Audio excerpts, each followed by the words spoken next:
En parler, nous sommes avec Stéphane Juffa, rédacteur en chef de la MENA, la Metula News Agency, située à Metula dans le nord d'Israël. Bonjour Stéphane. Bonjour Ilana et bonjour aux auditeurs et téléspectateurs de Radio J. Merci beaucoup Stéphane d'être avec nous régulièrement sur cette antenne pour commenter l'actualité.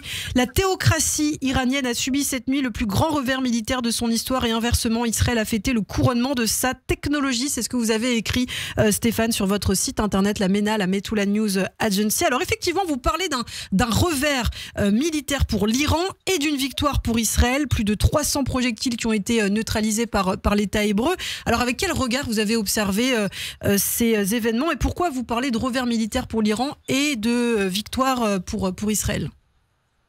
Je les ai vus depuis mon balcon, à peu près à 1 mètre de l'endroit d'où je vous parle. C'était un feu d'artifice et on a vu les interceptions des drones d'attaque iraniens et des missiles de croisière. C'est assez simple, hein.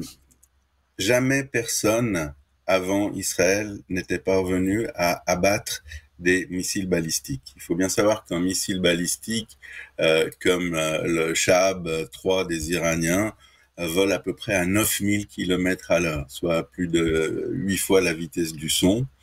Et l'intercepteur, le Chetz, la flèche, vole à des vitesses hypersoniques, c'est-à-dire à plus de 11 000 km à l'heure, sort de l'atmosphère terrestre et vient à une vitesse qui est à peine concevable, vient intercepter, vient se frotter au missile iranien et l'exploser. Ça n'avait jamais été fait, Ilana, jusqu'à maintenant. Pour rappel, en 91, pendant la guerre du Golfe, les patriotes américains disposés à Tel Aviv n'avaient pas intercepté un seul missile balistique. Et puis, en une nuit, on en a intercepté quasiment 120 en même temps. Et les Iraniens n'étaient pas gauches, contrairement à ce qu'on entend de ci et de là. Les Iraniens avaient très bien préparé leur coup, c'est-à-dire qu'ils ont envoyé 3 types de projectiles différents. Des projectiles qui avançaient à 170 km à l'heure, d'autres à 600 km à l'heure, et ces fameux missiles balistiques à 9000 km à l'heure. Ils arrivaient tous d'endroits différents. Il y en a qui ont mis 6 heures pour venir de l'Iran à Israël, et ces missiles balistiques ont mis à peu près 12 minutes, et tous sont arrivés en même temps, et ça c'est la prouesse des Iraniens, évidemment pour créer la confusion parmi les intercepteurs, et ils n'y sont pas parvenus. Tzahal et ce matériel d'exception ont fait leur travail et pratiquement tout, on parle de 99%, tous ces missiles et ces drones ont été abattus. Ça n'a jamais été fait, c'est un exploit colossal, c'est la première fois dans l'histoire qu'il est possible d'arrêter ces masses, ces grappes de projectiles.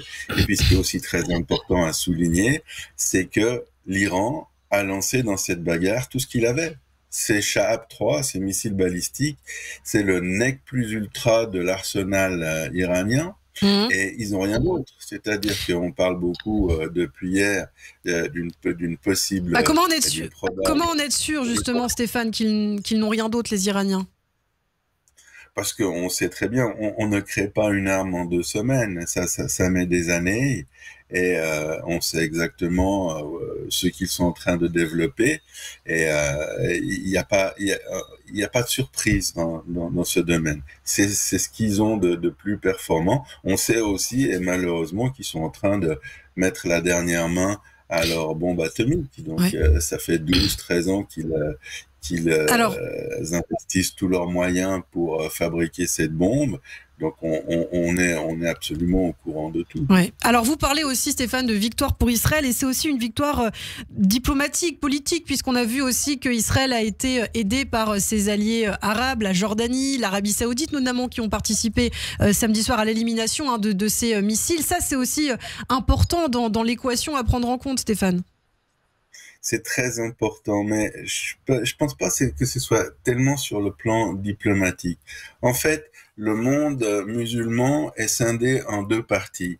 Les musulmans sunnites, qui forment l'immense majorité de la population musulmane sur Terre, environ 1,6 milliard personnes, et la population chiite, dont le chef de file incontesté est la théocratie iranienne, qui compte à peu près 200 millions de personnes. Et ces deux blocs s'affrontent et ces deux blocs se haïssent bien davantage que dans le monde arabe. On peut haïr Israël et en fait ces pays arabes sunnites se défendent eux-mêmes. Ils savent que le prochain client de l'Iran, c'est eux. Alors ça, c'est pour ces pays arabes et qui ont vu, je peux vous l'assurer, avec une satisfaction extraordinaire, la victoire des Hetz sur les Shahab 3 et je peux aussi vous assurer que depuis hier matin, aujourd'hui et jusqu'à la fin de la semaine, les carnets de commandes à coût de milliards d'euros se remplissent parce que le monde entier a besoin de ces Hetz. Et je rappelle aussi à nos auditeurs et spectateurs que l'Europe, à part la France, s'est dotée de ces Hetz et que ces missiles antimissiles vont être construits en Allemagne pour l'Europe. C'est aussi une question, c'est aussi une question économique. Alors aujourd'hui, on s'attend à la suite, évidemment. Tout le monde se pose la question, que va-t-il se passer? Le G7 s'est réuni notamment hier. Les pays du G7 ont soutenu Israël, se sont dit prêts à prendre des mesures contre l'Iran en cas d'autres initiatives de déstabilisation. Washington, de son côté, tente de persuader Jérusalem de ne pas riposter à son tour. Alors, Israël, de son côté, a parlé d'une réponse sans précédent contre l'Iran. En tout cas, les avis divergent en Israël. Qu'en est-il et à quoi s'attendre, Stéphane? Bon, et pour compléter ce qu'on a dit, c'est aussi tout à fait naturel que l'Europe, cette fois-ci avec la France, avec l'Angleterre, ait participé à former ce premier barrage tout à côté de l'Iran, parce que c'est aussi son intérêt.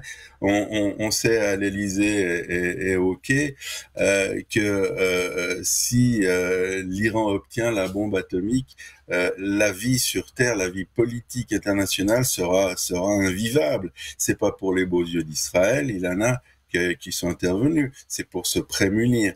Maintenant, il existe une divergence. Bon, c'est très bien que le monde se soit uni, se soit soudé pour faire face à l'Iran.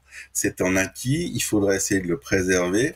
Et puis en même temps, je parle sans arrêt, c'est une idée fixe pour moi depuis très très longtemps, et avec les autres analyses de la MENA, de la menace de la bombe atomique iranienne. Et cette fois, on a une brèche, on a une opportunité, une légitimité.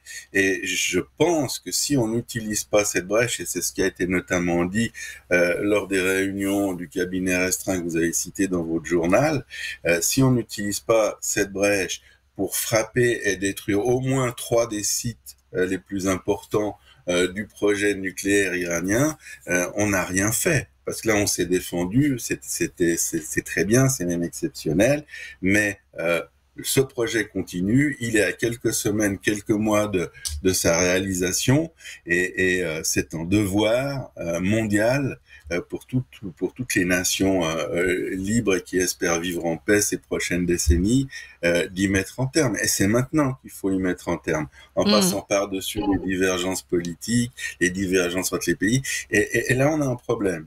C'est-à-dire que tant qu'on parle de se défendre, ça va, les États-Unis sont avec nous, les Européens sont avec nous, et quand il faut faire cet acte offensif pour se débarrasser de la bombe atomique iranienne, ça devient beaucoup plus compliqué. Eh bien, merci beaucoup Stéphane Juffa. Merci pour cette analyse et toutes ces précisions. Je le rappelle, vous êtes directeur de la MENA, la Metula News Agency située au nord d'Israël. L'activité éducative va reprendre en Israël dans tout le pays, sauf justement aux frontières gazaouis et libanaises. On retrouvera Stéphane très bientôt sur Radio J.